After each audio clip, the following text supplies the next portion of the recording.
Welcome to the fascinating world of Greek mythology and have fun with ME4 Smart Learning. Aphrodite. Long ago, long before Zeus entered the world, an unimaginable event unfolded.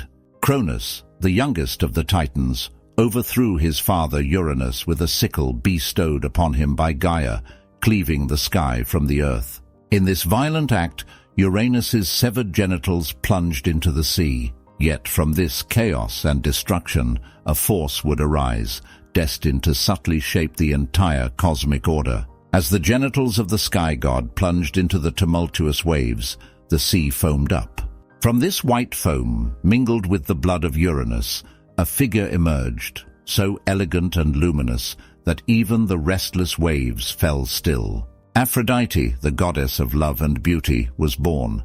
She was the outcome of a brutal act, yet also a testament to the fact that from violence, a new and gentle power could arise. Gaia, who had orchestrated the downfall of her husband Uranus, instantly realized that something significant had come into being. A new force will emerge in this world, one that you cannot comprehend, Kronos, she murmured as she gazed out at the ocean.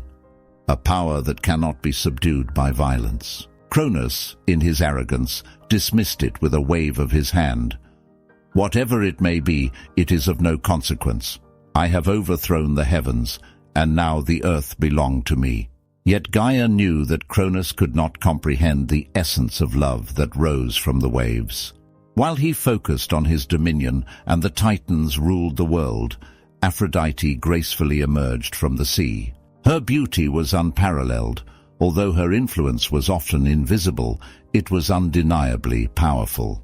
Wherever she set foot on land, flowers bloomed, and nature began to flourish. The island of Cyprus, where she was brought ashore, welcomed her arrival as a serene yet momentous occasion. In that place, where the coarse sand met the gentle caress of the sea waves, the landscape underwent a remarkable transformation. From the desolate earth, vibrant flowers burst forth, and the air, once laden with the tempests of the Titans, became suffused with the fragrant aromas of roses and lilies. Aphrodite's first steps on earth were gentle, yet their impact was profound. Nature responded to her presence as if the very elements themselves revered her.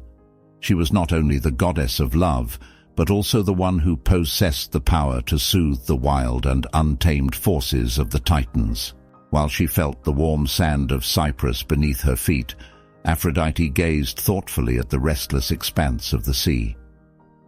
"In what kind of world do we exist, where violence holds sway?" she murmured softly.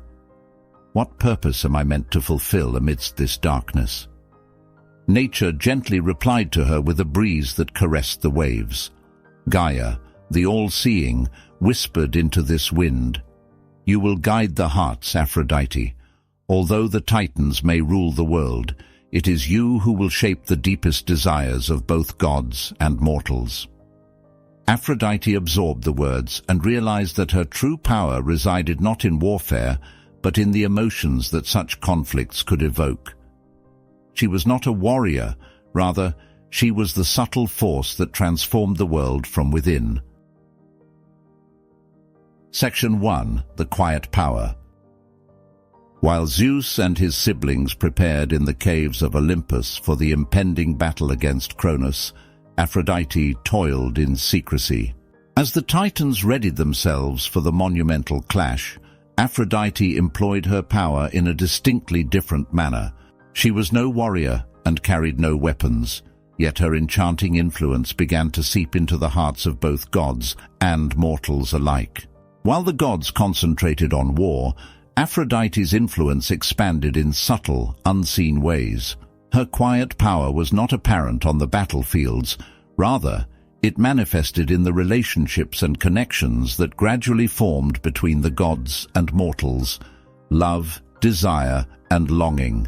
These forces were destined to play a pivotal role in the era to come. "The battles may change the world," whispered Aphrodite to the wind, "but it is desire that will guide them." Section 2. The Growing Power in the Hearts of the Gods. While Zeus concentrated on the impending war, he could not overlook the rising influence of love. Aphrodite started to sway the thoughts and decisions of the gods.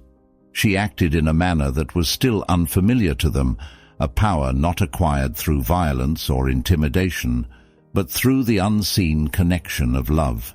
Even Hera, the future wife of Zeus, felt the influence of Aphrodite.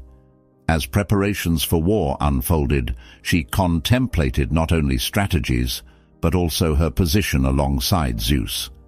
In moments of reflection, she pondered whether love might not be more potent than the wrath and authority that Kronos represented. The symbolic significance of their birth, Aphrodite's emergence from the sea's waves and the blood of Uranus, symbolizes the power of love that emerges from chaos and violence. Her existence demonstrates that it is not solely wars and battles that shape the fate of the world, but also the unseen forces of attraction and desire. While Kronos continued to dominate the world, Aphrodite's power grew subtly yet steadily. Her true strength resided in forging connections that transcended any weapon or strategy. She steered the hearts of both mortals and gods, and her influence on the world would become increasingly evident in the generations to follow. The preparation for the new divine order. Aphrodite laid the foundation for the relationships that would shape the new order, following the downfall of the Titans from the very beginning. While Zeus and his allies prepared for battle, Aphrodite sowed the seeds of love, desire, and loyalty. She knew that the world would be shaped not only by victory on the battlefield, but also by the bonds between the gods. Zeus, despite his intense focus on the impending battle, could not evade the influence of the goddess of love. The other deities of Olympus frequently made their decisions not solely based on power, but also under the subtle guidance of Aphrodite. Her role within the divine hierarchy was understated yet all-encompassing, a force that transcended that of the Titans and all other deities. Thank you for taking the time to listen to this part of our audiobook. We hope you enjoyed it. If you'd like to hear more, be sure to subscribe to our channel so you don't miss future chapters.